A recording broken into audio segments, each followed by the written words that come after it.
राधे राधे दोस्तों। चुनार देश का प्राचीन नाम कुरुब देश था। वहाँ के राजा का नाम पौंड्रक था। कुछ मान्यता है पुंडर देश का राजा होने से ही इसे पौंड्रक कहते थे। कुछ मान्यता है कि वही काशी नरेश ही था। क्षैति देश में ये पुरुषोत्तम नाम से सुविख्यात था। इसके पिता का नाम वसुदेव था, इसीलिए वो खुद को वासुदेव कहता था। ये द्रौपदी स्वयंवर में उपस्थित था। कौशिकी नदी के तट पर किरात वंग एवं पुंडर देश पर इसका स्वामित्व था। यह मूर्ख एवं अविचारी था। पौंड्रक को उसके मूर्ख और चापलूस मित्रों ने यह बताया कि असल में वही परमात्मा वासुदेव और वही विष्णु का अवतार है। मथुरा का राजा कृष्ण नहीं, कृष्ण तो केवल एक ग्वाला है। पुराणों में उसके नकली कृष्ण का रूप धारण करने की कथा आती है। राजा पौंड्रक नकली चक्र, शंख, तलवार, मोर मुकुट, कौस्तुभ मणि, पीले वस्त्र पहनकर खुद को कृष्ण कहता था।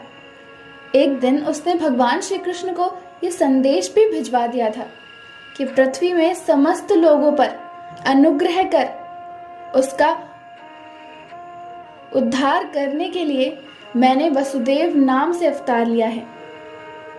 भगवान वासुदेव का नाम एवं वेश धारण करने का अधिकार केवल मेरा है। इन चिन्हों पर तेरा कोई अधिकार नहीं है।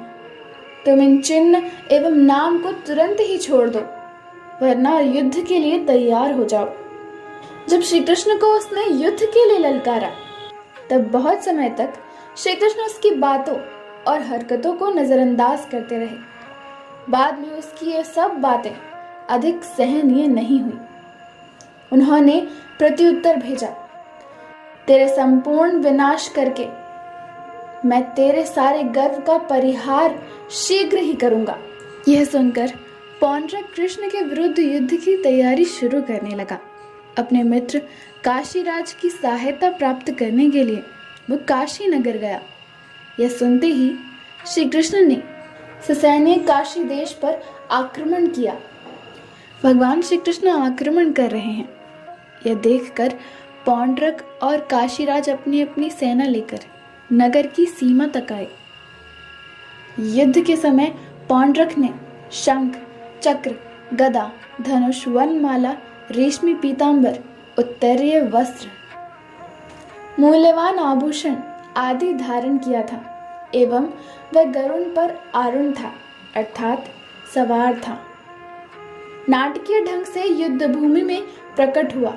इस नकली कृष्ण को देखकर भगवान श्री कृष्ण को अत्यंत ही हंसी आई। इसके बाद युद्ध हुआ और पौंड्रक का वध कर श्री कृष्ण पुनः द्वारिका चले गए।